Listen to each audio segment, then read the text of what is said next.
Genesis 44.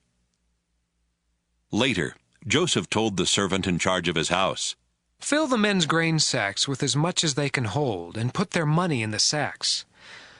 Also, put my silver cup in the sack of the youngest brother." The servant did as he was told.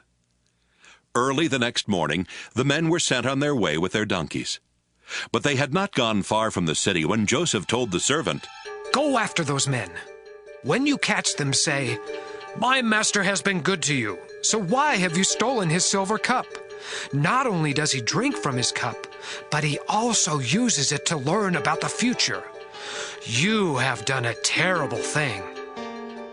When the servant caught up with them, he said exactly what Joseph had told him to say. But they replied, "Sir, why do you say such things? We would never do anything like that." We even returned the money we found in our grain sacks when we got back to Canaan. So why would we want to steal any silver or gold from your master's house?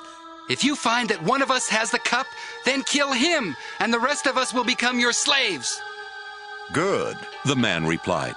"I'll do what you have said, but only the one who has the cup will become my slave. The rest of you can go free." Each of the brothers quickly put his sack on the ground and opened it. Joseph's servant started searching the sacks, beginning with the one that belonged to the oldest brother. When he came to Benjamin's sack, he found the cup. This upset the brothers so much that they began tearing their clothes in sorrow. Then they loaded their donkeys and returned to the city. When Judah and his brothers got there, Joseph was still at home. So they bowed down to Joseph, who asked them, "What have you done? Didn't you know I could find out?" "Sir, what can we say?" Judah replied. "How can we prove we are innocent? God has shown that we are guilty, and now all of us are your slaves, especially the one who had the cup." Joseph told them, "I would never punish all of you. Only the one who was caught with the cup will become my slave. The rest of you are free to go home to your father." Judah went over to Joseph and said, "Sir, you have as much power as the king himself, and I am only your slave. Please don't get angry if I speak. You asked us if our father was still alive and if we had any more brothers. So we told you, our father is a very old man. In fact, he was already old when Benjamin was born. Benjamin's brother is dead. Now Benjamin is the only one of the two brothers who is still alive, and our father loves him very much. You ordered us to bring him here so you could see him for yourself. We told you that our father would die if Benjamin left him.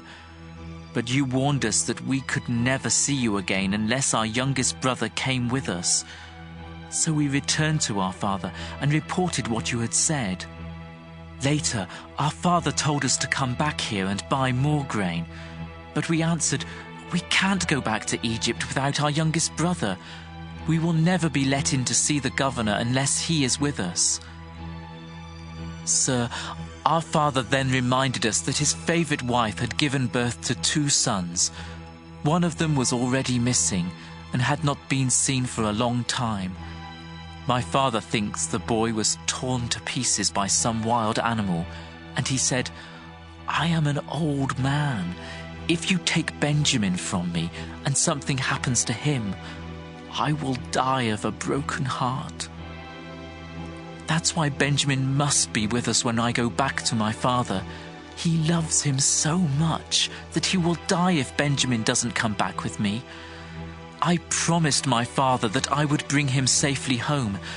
If I don't, I told my father he could blame me the rest of my life. Sir, I am your slave. Please let me stay here in place of Benjamin, and let him return home with his brothers. How can I face my father if Benjamin isn't with me? I couldn't bear to see my father in such sorrow."